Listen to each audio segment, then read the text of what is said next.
tsunamis, huge ocean waves that can cause great destruction. But the tsunami in Peter Sukahira's new book, God's Tsunami, isn't a wave of devastation, but of spiritual revival. As Peter's own spiritual journey took him from America to Asia and then to Israel, he says that God's wave of revival is moving in the same way. He directs the Or HaCarmel Ministry Center, co-pastors Keilat HaCarmel, an Israeli Messianic congregation, and conducts study tours in Israel that teach the prophetic importance of Israel as a nation.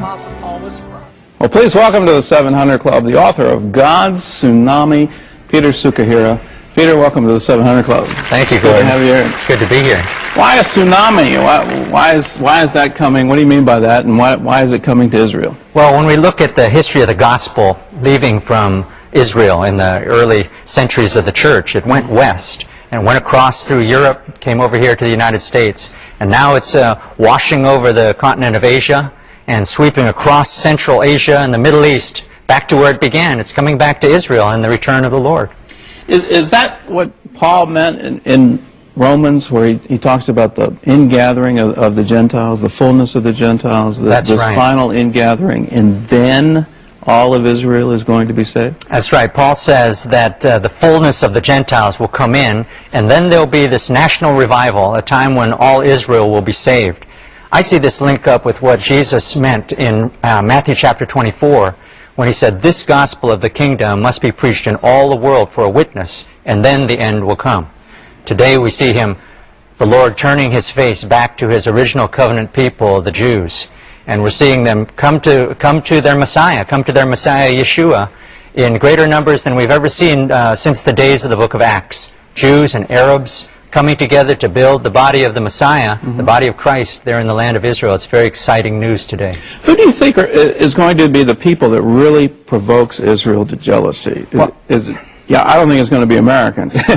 Who is it going to be? I see this great tsunami wave of revival coming across the Middle East, and this the violence and the difficulties, the wars, the rumors of wars that we're seeing right now, even in the nation of Iraq, are part of this, bringing the gospel, opening up these principalities and dark spiritual powers to the power of the Lord and the word of Christ, coming across Central Asia and coming back through the Arab and Muslim world to the nation of Israel. And I believe it will be born-again former Muslims, Arabs, who will come to their half-brothers, the people of Jacob, the people of Israel, who will preach to them the gospel and provoke them to jealousy. Who's going to lead that revival? I know that there's the Back to Jerusalem movement in China. Who's going to lead the revival to the Muslim countries? Well, today we're in the midst of the greatest revival in the history of Christianity, and it's taking place in China, in Korea, and the people of China now have this vision of unity in their body. They want to put 100,000 missionaries on the field in this generation. And the rallying cry for this great movement, this great end-time movement, is back to Jerusalem. They see as their mandate from God to bring the gospel across Asia, across Central Asia, back to Jerusalem, and to complete this great circumnavigation of the globe, this tsunami tidal wave of revival. Why is Israel so important here? I know there's some competing views now within the Christian church about replacement theology, that somehow or other Israel has lost its mandate.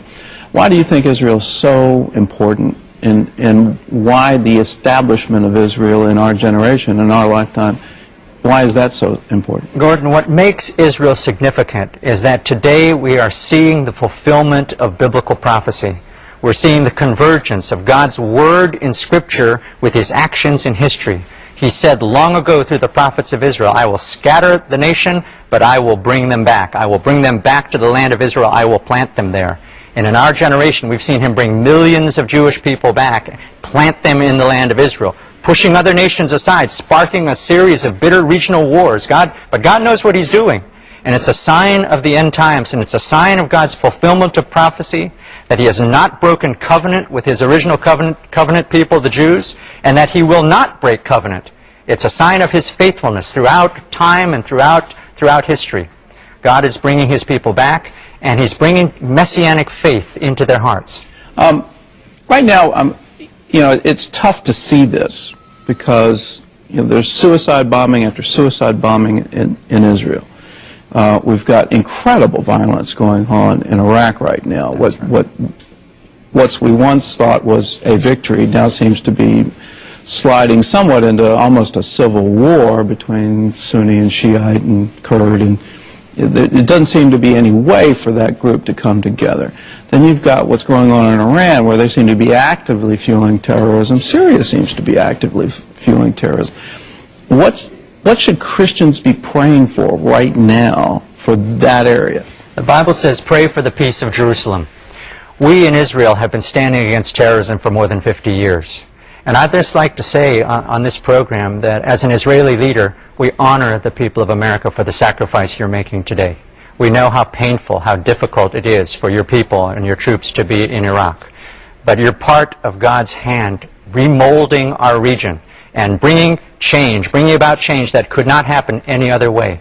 We ask the Lord for you to be strong and to be of good courage in these days. And we would pray that you would ask the Lord to move on the hearts of Israel, that the Prince of Peace will rule in the hearts of Jews and Arabs in our country. That's the only hope for lasting peace in the Middle East, that we'll have revival. Jesus talked about signs of the end times. What signs should we be looking for now? I believe Jesus said that we'll have wars and rumors of wars. We are in the time of the signs of the end times. We're seeing those signs enacted in history before our eyes. But he also said that Jerusalem will not see him until the people of Israel will say, Baruch haba b'shem Adonai, blessed is he who comes in the name of the Lord.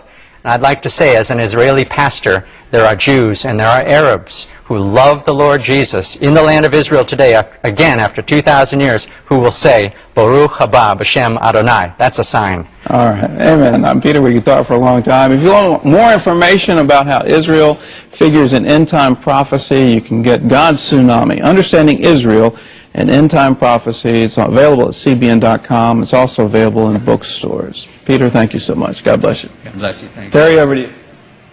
Well, still ahead, he's one of the biggest names in country music. Find out why Randy Travis is changing his tune and finding a whole new audience. Crosses on the right side of the highway.